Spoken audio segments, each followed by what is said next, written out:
নবম গণিত ১০৭ পৃষ্ঠা আংশিক ভগ্নাংশ বা পার্শিয়াল ফ্র্যাকশনস। এই ক্লাসটিতে আমরা দেখব আংশিক ভগ্নাংশ কি,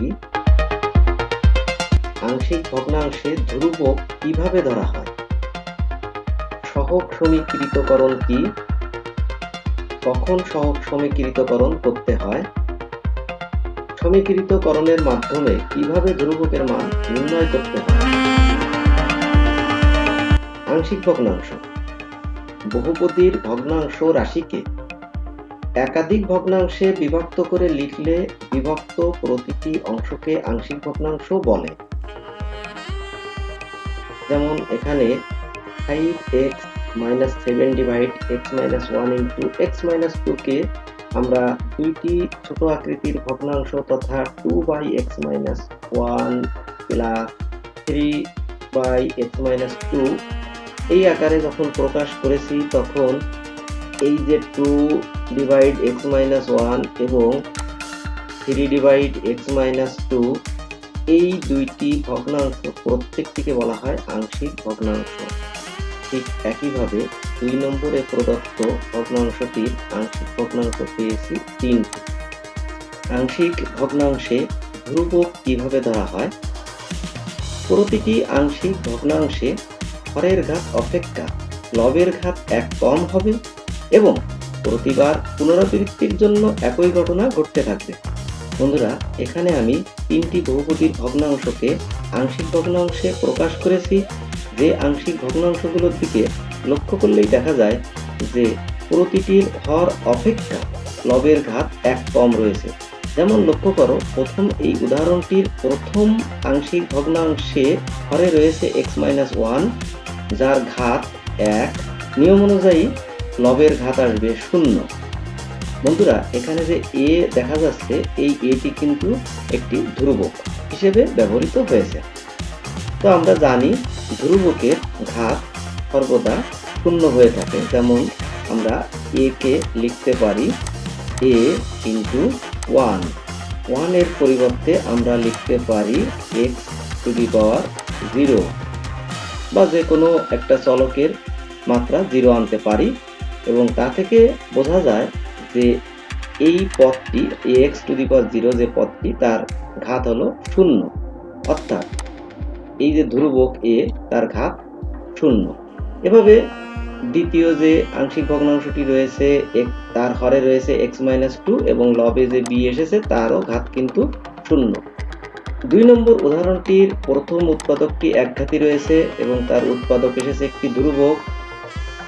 দ্বিতীয় যে উৎপাদকটি রয়েছে x² + 4 এটি একটি দ্বিঘাত রাশি, সুতরাং নিয়ম অনুযায়ী তার লব আসবে একঘাতি রাশি।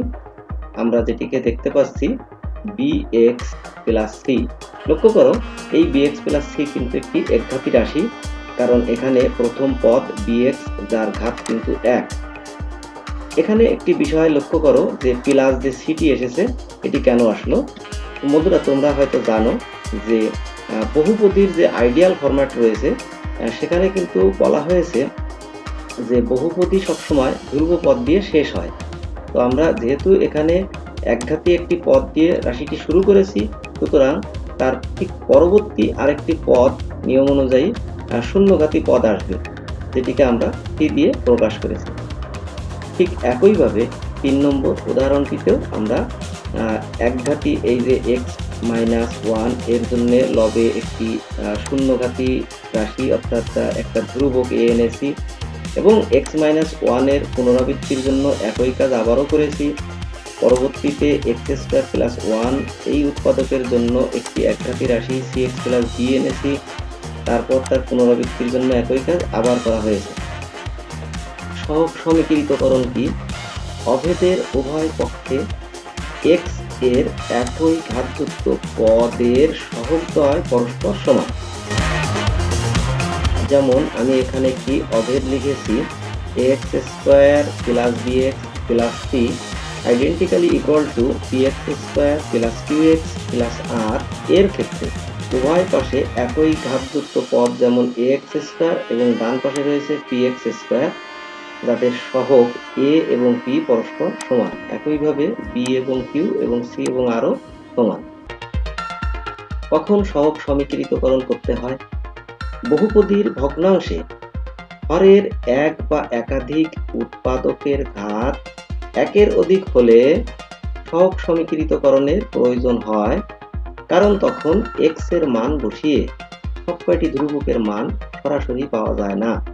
যেমন ১ নম্বর উদাহরণটিতে হরের উৎপাদকগুলো একঘাতী রয়েছে, সুতরাং নিয়ম অনুসারে এক্ষেত্রে আমরা এক্স এর মান বসিয়ে কনস্ট্যান্ট এ এবং বি এর মান বের করতে পারবো।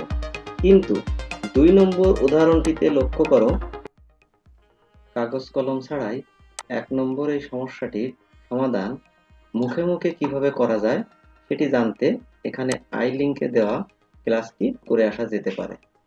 হরের একটি উৎপাদক দ্বিঘাত রাশি রয়েছে, সুতরাং এই ক্ষেত্রে এক্স এর মান বসিয়ে কিন্তু সবকয়টি কনস্ট্যান্টের মান বের করা সম্ভব নয়, বা সম্ভব হলেও একটু জটিল আকার ধারণ করে। সেই ক্ষেত্রে আমরা সহগ সমীকৃত করব। একইভাবে ৩ নম্বর উদাহরণটিতেও আমাদের সহগ সমীকৃতকরণের প্রয়োজন হবে। সমীকৃতকরণের মাধ্যমে কিভাবে ধ্রুবকের মান নির্ণয় করতে হয়, অনুশীলনীর ৮-এর ১ নম্বর সমস্যাটি সমাধানের মাধ্যমে এই বিষয়টি আমরা শিখে নিব, যেটি এখানে আই লিঙ্কে প্রদত্ত ক্লাসটিতে দেওয়া হয়েছে। তোমরা এই ক্লাসটি প্রয়োজনে দেখে নিতে পারো।